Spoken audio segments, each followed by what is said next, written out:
And what's up, everybody? Welcome back to the channel. It is your boy Cheap Ludes and his finest Florida State Reebok pullover that I found. Bringing back a series, 5-minute card reviews. Let's talk about Oscar Robertson.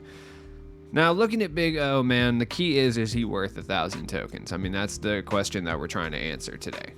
And I would say that it's hard for me to be non-biased about this because Oscar Robertson is easily my favorite point guard that we've gotten all year. The real question is, how much better is he than the Metamorphosis version of himself, right? 6'5", but he does look a little bigger. I would say he looks 6'6", 6'7", which doesn't sound that much of an improvement, but it is. Like, he does look bigger than someone like, I believe Cassie Russell is 6'5". He does look bigger than someone like Cassie Russell. You know what I mean? He's good, though. Like I said, Metamorphosis, Oscar Robertson was a top tier point guard when he came out. The real question is, how much better is he than this one? So, I mean, stats wise, he's basically an invincible card, right? Like, outside of a 40 standing dunk, I mean, everything else is really high. 97 3-point shot, 95 driving dunk. The dunk packages, I would say, are kind of the one issue with Oscar Robertson. You know, he does have some, let's just say, annoying dunk packages. I was going to say dunk contacts for some reason. I don't know. That doesn't even make sense. Right, he's got like the athletic one-handers off one, which is fine, but he's got a bunch of like sidearm tomahawks and some other stuff that I'm not a huge fan of, just because they do typically tend to get blocked quite a bit. He doesn't have the worst dunk packages in the world. He's not as bad as someone like, let's say, Rudy or Rudy Fernandez also has pretty terrible dunk packages that seem to get blocked nearly constantly, but Oscar can still hold it down. Jump shot's fine. He's basically a J.R. Smith clone, but I mean, in this year's case, he's basically a Kevin Porter Jr. O.J. Mayo clone. He's got jump shot 49, same as Richard Jefferson, which everybody loves on Richard Jefferson, with Rudy upper on very quick. Very, very solid. As far as dribble moves, you know, quick dribble style. Lillard's behind the back, which isn't quite as good as like Scottie Pippen's, but it's just fine. It's like a shade under, in my opinion. He's got Luka's escape, which I don't think is bad. Some people hate it. I personally think it's just fine. I prefer it over like Kobe escape personally. That's really, you know, up to you though. He's got normal leaner, which I think does, I don't necessarily think it hurts the card, but it'd be cooler to see a more meta leaner. But it is what it is. If you're playing on current gen, it's not that big of a deal anyways. Pull-up game's just fine.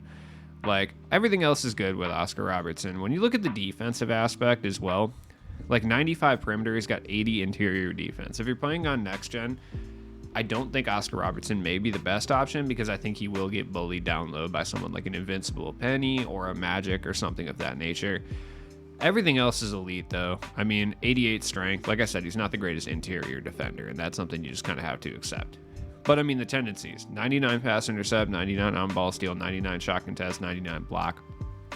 59 crash tendency, so he's going to fall down occasionally while dunking, but really not the worst idea, or worst thing in the world anyway. You can tell I just woke up, right?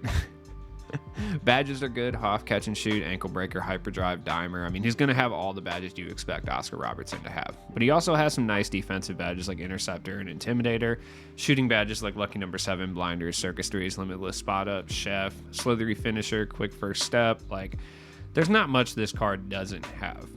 Like, he's still got gold break wall and stuff, which is fine, you know. Could be better, obviously, but it's not terrible at all.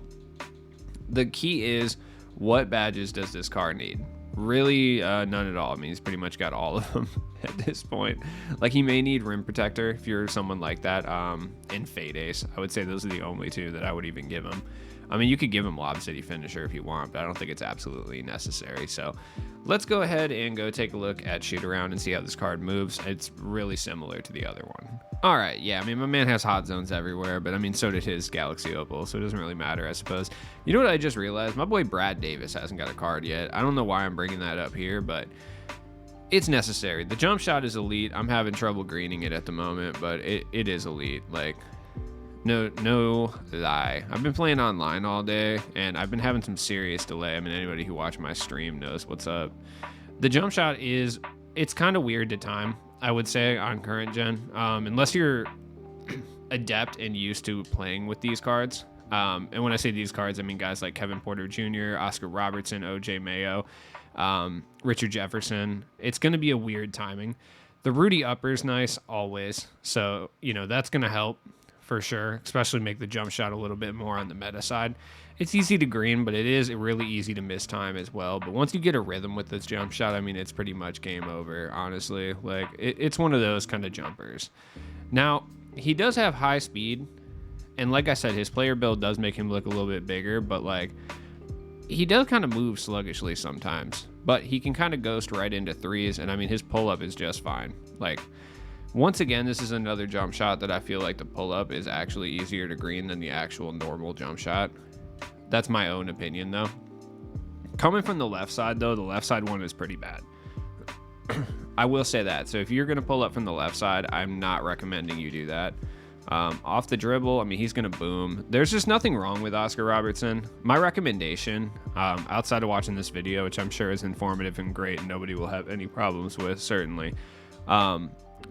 Really what I do with these videos is just test out the jump shot and let you know, like, hey, is this card like a meta card, or is this just a pretty good card that you might have to get used to?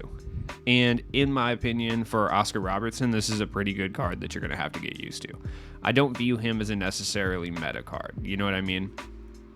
Someone like Luka or MJ, you can pick up and succeed with them immediately just because of how game-breaking and ridiculous they are. Not to say Oscar Robertson isn't good or anything, but this might be a card that you may initially kind of struggle with, especially with the jump shot timing, because it's not the most meta jump shot. Like I said, unless you're using Richard Jefferson. If you're using Richard Jefferson, you'll be just fine, because obviously you're going to be used to the jump shot timing on this already, you know?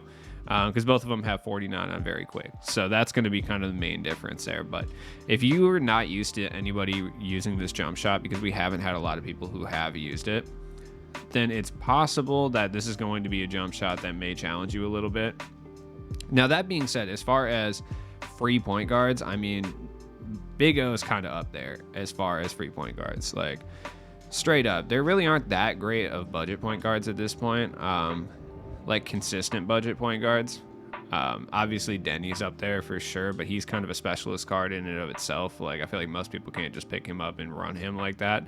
I mean, maybe they can. I guess with paint mashing being such a thing this year, a 6'9" point guard can hold it down.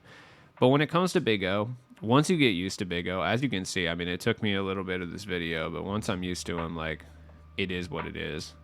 Also, this is what I get for waking up and just straight up playing MLB, like, before recording a video. Big O is nasty, though. Is he worth the 1,000 tokens? I would say probably depends on your point guard position. I know that sounds like a cop-out, but it really does. Is he going to replace any of the big, like, 5 cards if you have any of them? I would say probably not. Like, I'm a big fan of Oscar myself. I just like using him, so I would use him over some of those guys, but that's more like a pride thing than anything. It's just my boy. I've rode with him since 2K20, so I'm not going to really be changing that. I personally actually preferred Oscar Robertson base on him. I know that sounds weird, but I really did. So that's kind of my only gripe with this card, is I kind of wish they would have Oscar Robertson base, because I actually slightly preferred that. I think on very quick it would have been a fun jump shot. But you know what? I think he's definitely worth picking up for 1,000 tokens if you need a point guard. If you don't really need a point guard that bad, or you can handle running Denny and someone else, then just wait for next season when we get an invincible card. I don't think Jameson is really worth it either. As always, it's been your boy Cheap Ludes. Have a good afternoon. Peace.